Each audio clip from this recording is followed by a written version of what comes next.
Siap Romo, terima kasih untuk waktu yang diberikan Romo. Di sini saya mau bertanya tentang surga Romo. Apakah di surga manusia masih punya kesadaran? Jika masih punya kesadaran, apakah manusia dapat membuat harapan atau meminta sesuatu ke Tuhan? Begitu ya Romo. Ini pertanyaan penting sekali. Yang pertama, untuk masuk surga, engkau harus dikenakan pakaian apa? Tubuhmu harus berubah. Sebab yang pertama, yang fana dan yang daging dan darah tidak menjadi bagian dalam kerajaan surga. Pertanyaan penting, tetapi lebih penting dijawab dengan apa yang dibuat mereka yang telah mati di hadapan Allah. Itu yang kau masukkan. Ya, bisa jadi seperti itu. Penting saya, lebih penting gitu. Oke. Sekarang untuk masuk ke sana, engkau harus mengenakan apa? Karena jasmani, tubuhmu yang fana, darah dan daging ini tidak menjadi bagian dalam kerajaan surga. 1 Korintus 15 ayat 50. Tergantung, Ratu atau Friska kalian. Oke. Ratu, engkau 1 Korintus 15 ayat 50. Selanjutnya, Ginting, engkau siap Filipi 3 ayat 20-21. Ratu, sekarang engkau 1 Korintus 15 ayat 50. Saudara-saudara, inilah yang hendak kukatakan kepadamu, yaitu bahwa daging dan darah tidak mendapat bagian dalam kerajaan Allah, dan bahwa yang binasa tidak mendapat bagian dalam apa yang tidak binasa. Tahan dulu situ. Set, engkau jangan berpikir bahwa engkau punya daging dan darah lagi di hadapan Di hadapan Allah. Engkau masih bisa menikah, kawin dengan berapa orang. Tidak ada di situ, oke? Itu yang kau harus bayangkan di situ. Oke, bantu. Sekarang Santo Paulus mau berikan kita sebuah rahasia. Lanjut, Nona. Sesungguhnya, aku menyatakan kepadamu suatu rahasia. Tahan dulu. Set, engkau mau tahu rahasianya apa? Set, Ya Romo. engkau mau tahu rahasia yang ingin disampaikan oleh Santo Paulus? Ya Romo. Oke, lanjut. Rahasianya apa? Kita tidak akan mati semuanya, tetapi kita semuanya akan diubah. Dalam kasus ini jawaban untuk Efrasori. Efrasori baca ayat itu. Kita tidak akan mati semuanya. Karena upah dosa adalah mati menurut kitab suci Roma. Oke. Di situ Santo Paulus sendiri yang menulis Roma mengatakan, kita tidak semuanya akan mati, melainkan Kita semuanya akan diubah. mau tahu apa yang diubah? Kita belum tahu apa yang akan diubah. Set, engkau mau tahu apa yang akan diubah? Mau tahu Romo? Lanjut sedikit. Dalam sekejap mata, pada waktu bunyi nafiri yang terakhir. Sebab nafiri akan berbunyi, dan orang-orang mati akan dibangkitkan dalam keadaan yang tidak dapat binasa, dan kita semua akan diubah. Sekarang baca lanjut. Kita ini belum tahu apa yang diubah, kita belum tahu. Di sini Paulus tidak omong itu. Lanjut. Karena yang dapat binasa ini harus mengenakan yang tidak dapat binasa. Dan yang dapat mati ini harus mengenakan yang tidak dapat mati. Lanjut. Dan sesudah yang dapat binasa ini mengenakan yang tidak dapat binasa. Dan yang dapat mati ini mengenakan yang tidak dapat mati. Maka akan genaplah firman Tuhan yang tertulis, maut telah ditelan dalam kemenangan. Hai maut, di manakah kemenanganmu? Hai maut, di manakah sengatmu? Set, artinya di hadapan Tuhan mereka mati atau tidak? Saya belum bisa menafsirkan Romo dari ayat-ayat itu. Oke, Yohanes 11 ayat 25. Ingat bahwa kita tidak akan mati, melainkan kita diubah. Yang mati ini, yang dapat mati ini, yang fana ini, tubuh ini, diubah menjadi dikenakan apa? Yang tidak dapat mati, kita belum tahu mengenakan seperti apa. Karena itu kita harus tahu bahwa di hadapan Allah mereka mati atau tidak. Yohanes 11 ayat 25.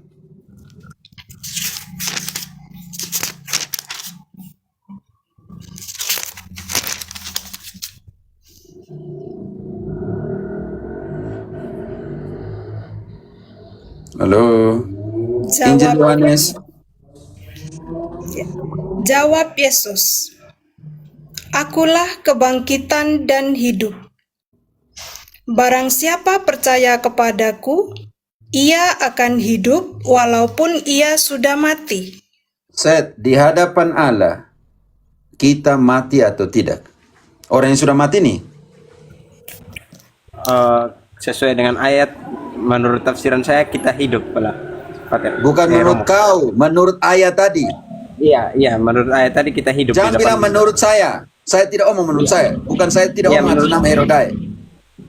Iya, menurut saya kita Menurut menurut ayat yang barusan dibaca. Oh, iya, Bukan menurut menurut ayat saya. yang dibaca. Iya, Romo, menurut ayat yang dibaca dan saya menyimpulkan seperti itu, Romo. Tidak ada kematian di hadapan Allah. Allah. Kalau begitu, kalau tidak mati, yang dapat mati ini mengenakan yang tidak dapat mati, yang binasa mengenakan yang tidak dapat binasa. Karena itu apa yang diubah? Teriska, Filipi. Filipi 3 ayat 20. Karena kewargaan kita adalah di dalam sorga, dan dari situ juga kita menantikan Tuhan Yesus Kristus sebagai juru selamat, yang akan mengubah tubuh kita yang hina ini, sehingga serupa dengan tubuhnya yang mulia, menurut kuasanya yang dapat menaklukkan segala sesuatu kepada dirinya. Artinya mereka di hadapan Allah bukan lagi dengan tubuh fana, melainkan dengan tubuh yang serupa dengan tubuh Yesus punya, yaitu tubuh roh atau tubuh makanya daging. kau dengar ayat yang baru, setiap ayat itu punya koneksi. Kalau kau tidak dengar ini jadi soal. Siap, Baca Romo. kembali. Baca kembali.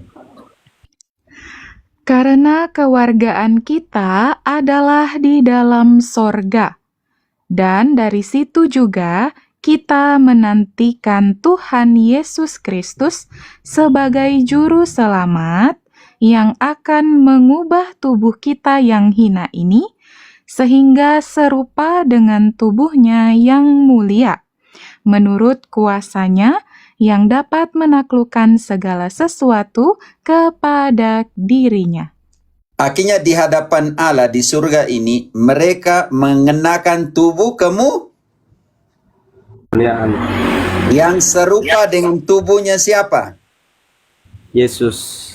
Oke, pertanyaanmu tadi bagus sekali. Kita simpulkan lebih apa ya, teman-teman, lebih besar daripada hanya untuk menginginkan, tidak. Apa yang dibuat mereka di hadapan Allah? Bisa mengerti? Bisa mengerti, Romo. Oke, Wahyu 7 ayat 9. Di hadapan Allah banyak orang atau tidak? Dan mereka buat apa? Wahyu 7 ayat 9. Kemudian daripada itu aku melihat, sesungguhnya suatu kumpulan besar orang banyak yang tidak dapat terhitung banyaknya dari segala bangsa dan suku dan kaum dan bahasa berdiri di hadapan tahta dan di hadapan Anak Domba, memakai jubah putih dan memegang daun-daun palem di tangan mereka. Oke, apa artinya jubah putih? Yang tadi kita bilang telah menerima tubuh kemuliaan, suci, sempurna. Mereka buat apa? Lanjut. Dan dengan suara nyaring mereka berseru, "Keselamatan bagi Allah kami yang duduk di atas tahta dan bagi Anak Domba." Lanjut. Apa yang Dan- dibuat di surga? Dan semua malaikat berdiri mengelilingi tahta dan tua-tua dan keempat makhluk itu. Mereka tersungkur di hadapan tahta itu dan menyembah Allah sambil berkata, Amin. Puji-pujian dan kemuliaan dan hikmat dan syukur dan hormat dan kekuasaan dan kekuatan bagi Allah kita sampai selama-lamanya. Amin. Amin. Jadi mereka buat apa di sana? Menyembah Allah dalam Ka'bah. Set. Mereka yang di surga itu menyembah Allah dalam Romo. keabadian. Baca kembali ayat terakhir. Engkau dengar, makanya engkau buka kitab suci juga supaya engkau lihat step by Siap, step, Romo. kata per kata. Kebetulan saya tinggal di dekat pinggir jalan, agak ramai di sini, Romo. Ya, makanya engkau buka kitab sucimu supaya engkau ikut ayatnya mana. Ya. Itu yang saya maksudkan. Baik, Romo. Baca kembali. Rizky. Yang terakhir tadi. Oke, Romo. Amin. Puji-pujian dan kemuliaan dan hikmat dan syukur dan hormat dan kekuasaan dan kekuatan bagi Allah kita sampai selama-lamanya. Amin. Ketika mereka memuji itu, ayat sebelumnya sujud menyembah atau tidak? Dan semua malaikat berdiri mengelilingi tahta dan tua-tua dan keempat makhluk itu. Mereka tersungkur di hadapan tahta itu dan menyembah Allah sambil berkata. Oke, katanya sudah tadi. Sekarang kita sandingkan apa yang mereka bisa buat di sana. Ratu, engkau siapkan Ibrani 12 ayat ke-22, tapi Friska, engkau ke Wahyu 19 ayat 1. Di surga mereka buat apa? Sama atau tidak seperti yang dijelaskan di Wahyu 7 dan di dalam Ekaristi abadi di Wahyu 19 itu Ekaristi abadi ya. Itu mereka buat apa? Rayakan pesta perkawinan anak domba dalam keabadian. Wahyu 19 ayat 1. Kemudian daripada itu, aku mendengar seperti suara yang nyaring dari himpunan besar orang banyak di sorga. Tahan dulu. Katanya, Set, himpunan besar orang di mana? Apa, Romo? Himpunan besar Himpunan besar orang di mana ayat tadi? di surga, Romo. Di surga. Sekarang mereka buat apa? Buat puji-pujian, penyembahan, Ekaristi abadi atau tidak? Oke, lanjut. di sorga katanya, Haleluya, keselamatan dan kemuliaan dan kekuasaan adalah pada Allah kita. Oke, ayat 9-nya langsung. Ayat 9, lalu ia berkata kepadaku, tuliskanlah, berbahagialah mereka yang diundang ke perjamuan kawin anak domba. Katanya lagi kepadaku, perkataan ini adalah benar, perkataan-perkataan dari Allah. Ayat 7. Merayakan perkawinan anak domba dalam keabadian, Ekaristi abadi. Karena itu Wahyu 19 itu hubungan dengan Ekaristi itu sangat kuat, erat, sangat intim Wahyu 19 dan Ekaristi. Ayat 7. Ayat 7, marilah kita bersukacita dan bersorak-sorai dan memuliakan Dia, karena hari perkawinan anak domba telah tiba, dan pengantinnya telah siap sedia. Dan untuk masuk ke sana mereka harus pakai apa? Lanjut ayat, kalau tidak ayat 9, 8 ya. 8. Dan kepadanya dikaruniakan supaya memakai kain lenan halus yang berkilau-kilauan dan yang putih bersih. Oke, cukup. Dalam Tidak usah dalam kurung. Oke, sekarang kita lihat lenan putih bersih ini atau dari pekerjaan mereka, perbuatan mereka selama hidup. Oke, ini penting karena itu mereka disempurnakan. Makanya yang ada di surga adalah jiwa dari orang-orang benar yang sudah sempurna. Engkau tidak bisa masuk ke sana masih bernoda. Karena itu butuh dikenakan tubuh kemuliaan. karena tidak lagi terkontaminasi dengan tubuh fana yang kita miliki. Oke, sekarang kita lihat siapa yang ada di surga. Ibrani 12 ayat 22 sampai 24, Ratu. Tetapi kamu sudah datang ke Bukit Sion, ke kota Allah yang hidup, Yerusalem surgawi, dan kepada beribu-ribu malaikat, suatu kumpulan yang meriah, dan kepada gereja anak-anak sulung yang namanya terdaftar di surga, dan kepada Allah yang menghakimi semua orang, dan kepada roh-roh orang-orang benar yang telah menjadi sempurna. Oke, tahan dulu. Roh-roh orang-orang benar yang sudah menjadi sempurna. Karena itu dikenakan pakaian putih. Lenan halus putih. Lambang dari kemurnian mereka itu. Putihnya. Oke, ini penting sekali. Nanti kita lihat Yesus ada di mana lagi di situ. Sekarang, yang pertama aku sudah mengerti, Seth. Mereka yang telah di surga ini menyembah Allah dalam Keabadian, Romo. Yang kedua ini penting sekali. Mereka buat apa di surga?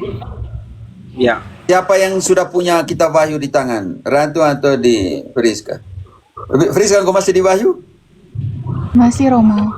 5 ayat 8. Apa yang dibuat mereka yang jiwa-jiwa orang benar yang sudah disempurnakan atau sinonim dengan orang kudus itu buat apa di sana? Wahyu 5 ayat 8. Ketika ia mengambil gulungan kitab itu, tersungkurlah keempat makhluk dan ke-24 tua-tua itu di hadapan anak domba itu. Masing-masing memegang satu kecapi dan satu cawan emas, penuh dengan kemenyan. Itulah doa orang-orang kudus. 8 ayat ketiga. Ya, saya jatuh dari surga. Artinya apa? Saya ikut apa yang ada dalam kitab suci. Kalau dia tulis begitu, saya mau bengkokkan kemana? Proti-proti, kamu jangan panas lah. Bilang saya jatuh. Tidak, saya bukan jatuh dari surga dalam pengertian dari King Adas yang dia bilang adalah penghubung surga dan bumi. Surga dan jemaat. Saya bukan seperti kamu punya pendeta yang omong seperti itu. Saya omong, ini loh yang tertulis dalam kitab suci. Yang sudah sangat jelas, kalian tidak percaya mau buat apa? Tugas dari orang kudus tadi adalah yang pertama, membawakan doa-doa kita. Mana? Tunjukkan nanti. Engkau tadi bilang, mereka sudah mati. Mereka masih bisa omong, menyampaikan petisi. Iya, nanti kita buktikan. Tetapi sebelum itu kita lari dulu ke Wahyu 8 ayat 3. Wahyu 8 ayat 3. Maka datanglah seorang malaikat lain, dan ia pergi berdiri dekat mezbah dengan sebuah pedupaan emas. Dan kepadanya diberikan banyak kemenyan untuk dipersembahkannya bersama-sama dengan doa semua orang kudus di atas mezbah emas di hadapan tahta itu. Oke, yang sekarang pertanyaan, tapi kan pertanyaan bagus tadi ya, tapi mereka sudah mati kan? Bagaimana mereka bisa menyampaikan petisi? Ya sudah sangat jelas tertulis dalam kitab suci. Mau buktikan? Oke, silakan. Wahyu 6 ayat 9. Wahyu 6 ayat Baca dulu ayat 9. 9 ya dulu. Satu ayat dulu. Dan ketika anak domba itu membuka meterai yang kelima, aku melihat di bawah mezbah jiwa-jiwa mereka yang telah dibunuh oleh karena firman Allah dan oleh karena kesaksian yang mereka miliki. Seth, mereka sudah mati atau tidak di situ? Sudah Pater Romo. Mereka kata telah dibunuh atau tidak di situ? Telah mati. Maksudnya Telah dibunuh. Artinya mereka sudah mati atau tidak menurut kita? sudah mati secara jasmani, Romo. Ya, mereka sudah mati menurut kita. Tetapi bagaimana? Ayat ke-10, mereka masih bisa berseru atau tidak? Masih, Romo. Ya, kita belum lanjut ayatnya nih. Engkau santai dulu. Ayat 10. Dan mereka berseru dengan suara nyaring, katanya. Tahan dulu. Berapa? Mereka akan memberikan petisi di sini kepada Allah atau tidak? Mereka sudah mati. Kenapa mereka bisa berseru? Logika Protestan kan hancur di situ. Bisa mengerti, Seth? Yang sudah mati tidak bisa berseru kepada Tuhan. Ternyata di situ bilang yang sudah mati masih bisa berseru. Seth, Berseru Romo. logika Protestan yang sudah mati tidak bisa omong dengan Tuhan kan? Iya betul Romo. Di situ yang sudah mati ini masih bisa berseru atau tidak? Bisa lewat petisi Romo. Yang sekarang mereka berseru. Baca kembali ayat 10 supaya tahu bahwa mereka berseru dan menyampaikan petisi kepada Allah. Dan mereka berseru dengan suara nyaring, katanya, "Berapa lamakah lagi, ya penguasa yang kudus dan benar? Engkau tidak menghakimi dan tidak membalaskan darah kami kepada mereka yang diam di bumi?" Artinya, yang sudah mati menurut kita ini, di hadapan Allah tidak mati. Mereka masih berseru kepada Allah untuk mereka yang masih berdiam di Set. Kok hidupkan kau pemain? Sorry Romo, ada kegiatan. Ya. Kegiatan. Yang sudah mati ini berseru kepada Allah, doakan, untuk mereka yang masih hidup di Bumi Romo. di bumi. Sudah jawab pertanyaanmu, engkau bilang yang sudah mati ini masih bisa menyampaikan petisi, ini ayat yang pembuktiannya. Iya Romo, udah terjawab Oke. di Wahyu tadi kan. Yang ketiga, Ted Sky, engkau kan dari gereja Kristen Sumba. Pertanyaan saya, di sana kalian omong tentang orang kudus atau tidak? Seperti apa maksudnya Romo? Kalian omong tentang orang kudus ini yang menyampaikan petisi, yang membawakan petisi. Selama saya dalam pengajaran saya tidak ada tentang kayak orang-orang suci gitu Romo. Oke, pertanyaan saya, nanti dijelaskan bahwa orang kudus ini menghakimi, tugasnya yang ketiga adalah menghakimi bumi atau tidak? Oh, saya kurang tangkap Romo. Maksudnya orang suci bisa menghakimi bumi gitu Romo? Iya. Bersama dengan Yesus mereka menghakimi, bukan hanya bumi tetapi para malaikat. 1 Korintus 6 ayat 2. Baca dulu itu, setelah itu baca ayat 3. Atau saya, engkau tidak pernah diajarkan, dihindari. Ayat-ayat tentang orang kudus selalu dihindari di sana. Kesian. Ratu. 1 Korintus 6 ayat 2. Atau tidak tahukah kamu bahwa orang-orang kudus akan menghakimi dunia? Dan jika penghakiman dunia berada dalam tangan kamu, tidakkah kamu sanggup untuk mengurus perkara-perkara yang tidak berarti? Sekarang bukan hanya dunia, para malaikat juga. Ayat selanjutnya, Nona. Halo, Dan Ratu. tidak tahu. Ya, suara saya terdengar, Romo? Oh ya, sekarang sudah. Ya. Tidak tahukah kamu bahwa kita akan menghakimi malaikat-malaikat? Jadi, apalagi perkara-perkara biasa dalam hidup kita sehari-hari.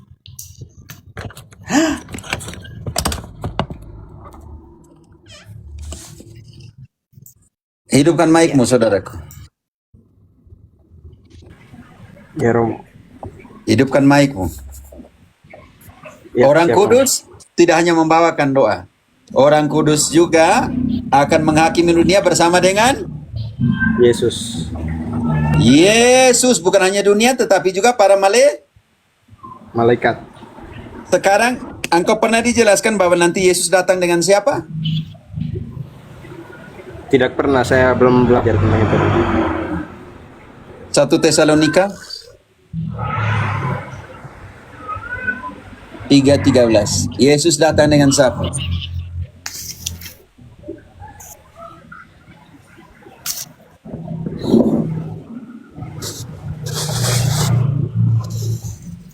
Halo. Ya. Sedangkan orang jahat dan penipu akan bertambah jahat. Nona, engkau baca di mana tadi?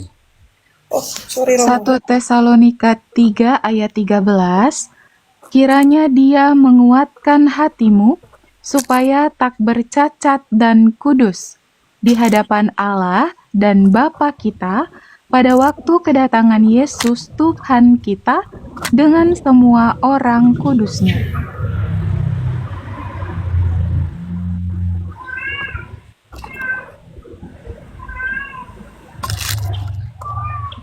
Sudah mengerti?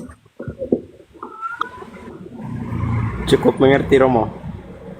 Jadi orang kudus ini penting tidak? Penting Romo karena akan bersama Yesus. Iya, kecuali Protestan. Makanya pertanyaanmu tadi penting sekali. Mereka buat apa di sana? Oke? Ya, Romo.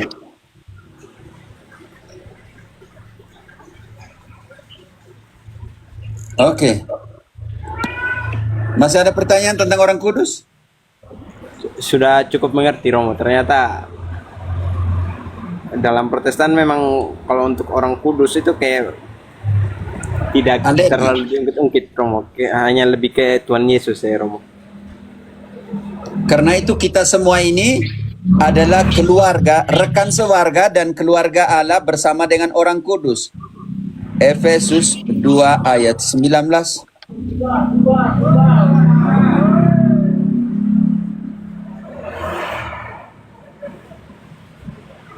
Efesus 2 ayat 19. Demikianlah kamu bukan lagi orang asing dan pendatang, melainkan kawan sewarga dari orang-orang kudus dan anggota-anggota keluarga Allah. Artinya saudaraku Seth, keluarga Allah ini artinya yang masih hidup bisa mengerti? Bisa Romo. Oke. Yang sudah Mati. Yang sudah mati menurut kita.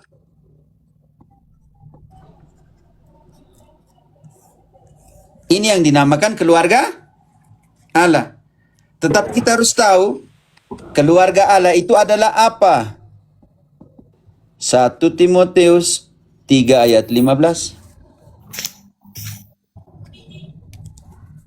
1 Timotius 3 ayat 15.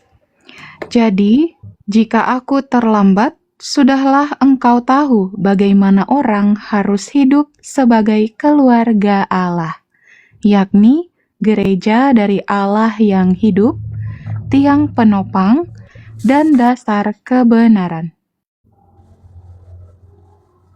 Jadi gereja itu gereja jaya yang sudah di surga, keluarga Allah yang sudah di surga. Gereja siara yang kita masih ada di bumi, dan gereja menderita yang masih ada di purgatorium. Di manakah mereka yang di purgatorium ini? 1 Korintus 3 ayat ke 15. Baca dari 14. Kalau tidak ada di kitab suci, saya jadi Protestan. 1 Korintus 3 ayat 14-15. ya. Jika pekerjaan yang dibangun seseorang tahan uji, ia akan mendapat upah. Jika pekerjaannya terbakar, ia akan menderita kerugian, Karena tetapi itu, tahan dulu. Karena itu kita mengatakan mereka yang di purgatorium itu gereja yang menderita. Karena mereka menderita kerugian karena tidak bisa langsung masuk ke sana. Baca kembali ayat 15. jika pekerjaannya terbakar, ia akan menderita kerugian, tetapi ia sendiri akan diselamatkan. Seolah-olah Nona, engkau ayat itu belum selesai engkau baca. Bagaimana engkau potong macam roti saja? Saya ulangi Romo. Jika pekerjaannya terbakar, ia akan menderita kerugian, tetapi ia sendiri akan diselamatkan, tetapi seperti dari dalam api. Set. Karena itu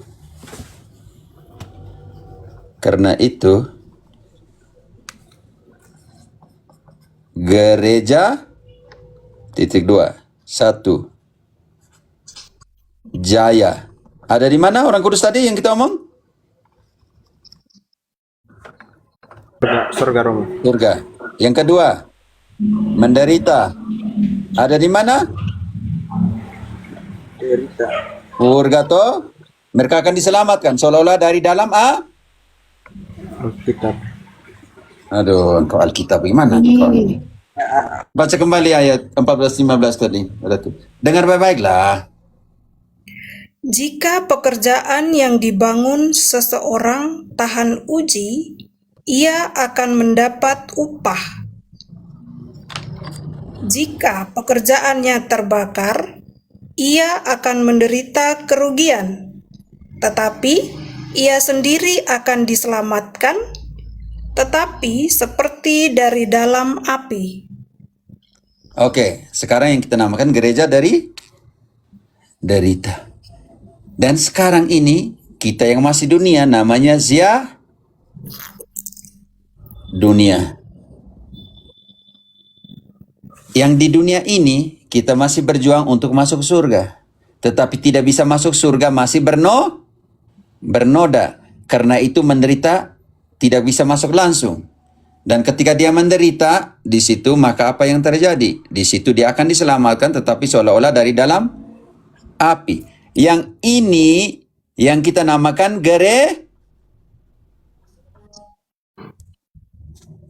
Yang ini yang dinamakan yang di dalam Biblis dinamakan keluarga Allah. Protestan punya hilangkan ini. Jadi hanya surga dan dunia. Purgatorium tidak membatalkan karya keselamatan. Hanya tidak bisa masuk surga masih bernoda. Wahyu 21 ayat 27. Tidak salah ya. Coba Wahyu 21 ayat 27. Wahyu 21 ayat 27, ya. Tetapi tidak akan masuk ke dalamnya sesuatu yang najis, atau orang yang melakukan kekejian, atau dusta. Tetapi hanya mereka yang namanya tertulis di dalam kitab kehidupan anak domba itu. Sudah bisa mengerti? Engkau kasih bonus lagi tentang surga, neraka, purgatorium semua. Oke. Bisa mengerti Romo. Jadi saya bisa menarik kesimpulan Romo. Kesimpulan yang kau tarik sekarang. Sekarang kita pakai ini saja ya. Ini lebih menarik. Oke. Jadi ini bisa digambar di sini. Oke, kesimpulan. Engkau yang buat kesimpulan. Kesimpulannya jadi orang-orang kudus atau orang yang sudah berada di surga punya tugas mulia. Ya, punya bisa memohon atau meminta melalui apa tadi namanya? Saya lupa catat. Di hadapan Allah sudah tadi. Yang penting sudah tahu bahwa mereka di hadapan kita mati, tetapi di hadapan Allah mereka tetap hidup dan bisa berseru kepada Dia. Oke? Hidup dan memiliki tubuh seperti Yesus. Iya, benar sekali. Tubuh kemuliaan. Oke, Lanjut, Seth.